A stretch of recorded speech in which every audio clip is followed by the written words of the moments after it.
My upbringing was tough. My dad wasn't around. My mum tried, but she had her own issues.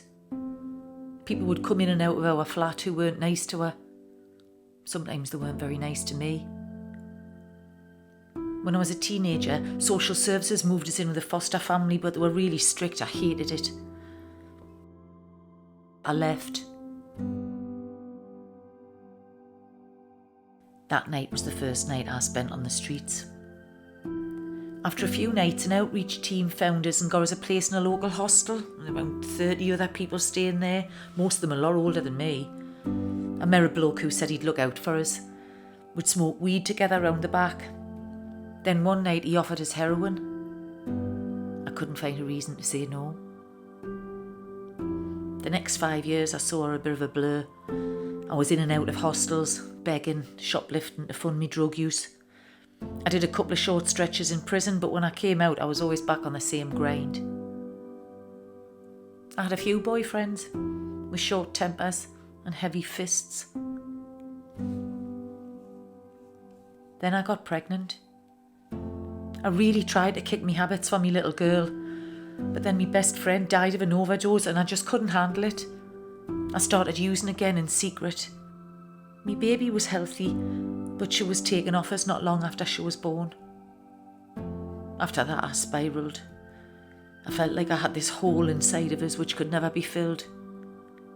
I stayed on the streets and I'd avoid looking at reflections in cars and shop windows. I didn't want to see myself anymore. Then one day this woman called Julie came along with one of the outreach teams. I remember she had this big smile and smelled like pine trees.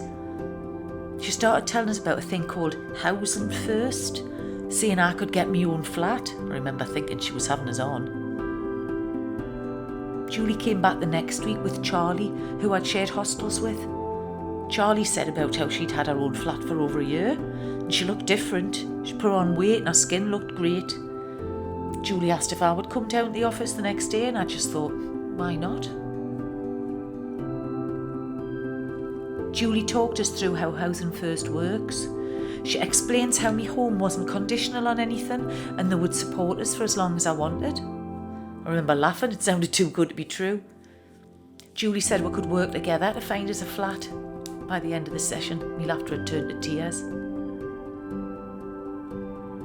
A week later, we met with a housing officer called Dave, who said he could take us to view a property that afternoon. I was amazed. The flat was nice enough, but it was on the very top floor and I really don't like heights.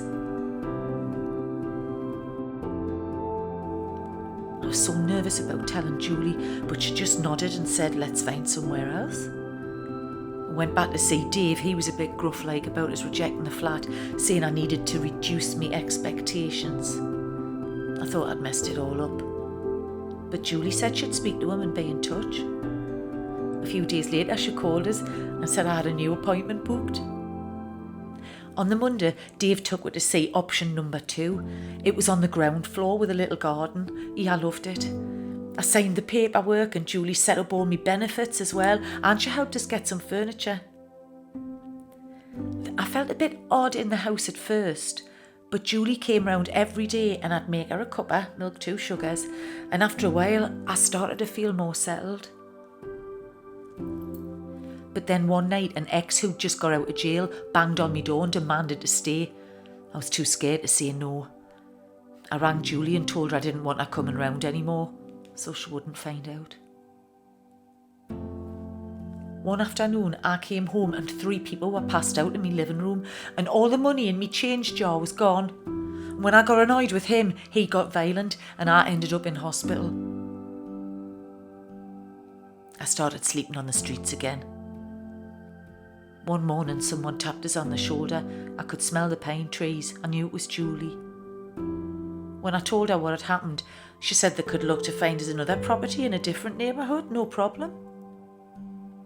Dave found this place on the other side of town. It didn't have a garden, but it had a nice balcony.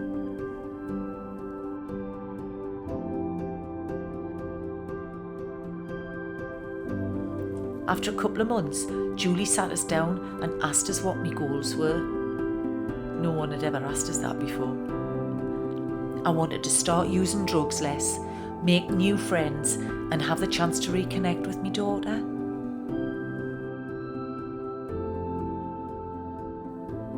I was still using a bit, so Julie would bring fresh needles and make sure I had a naloxone pack in the house. Then she helped us to sign up with the local drug service in a community art class, because I said I'd like painting at school.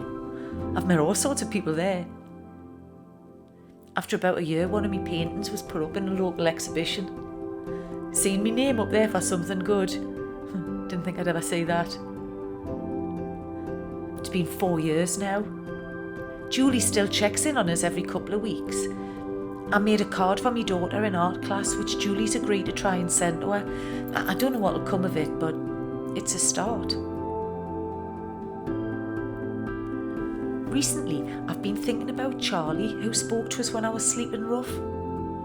Without the reassurance of someone who'd lived through it, I don't think I would have ever believed Housing First was real.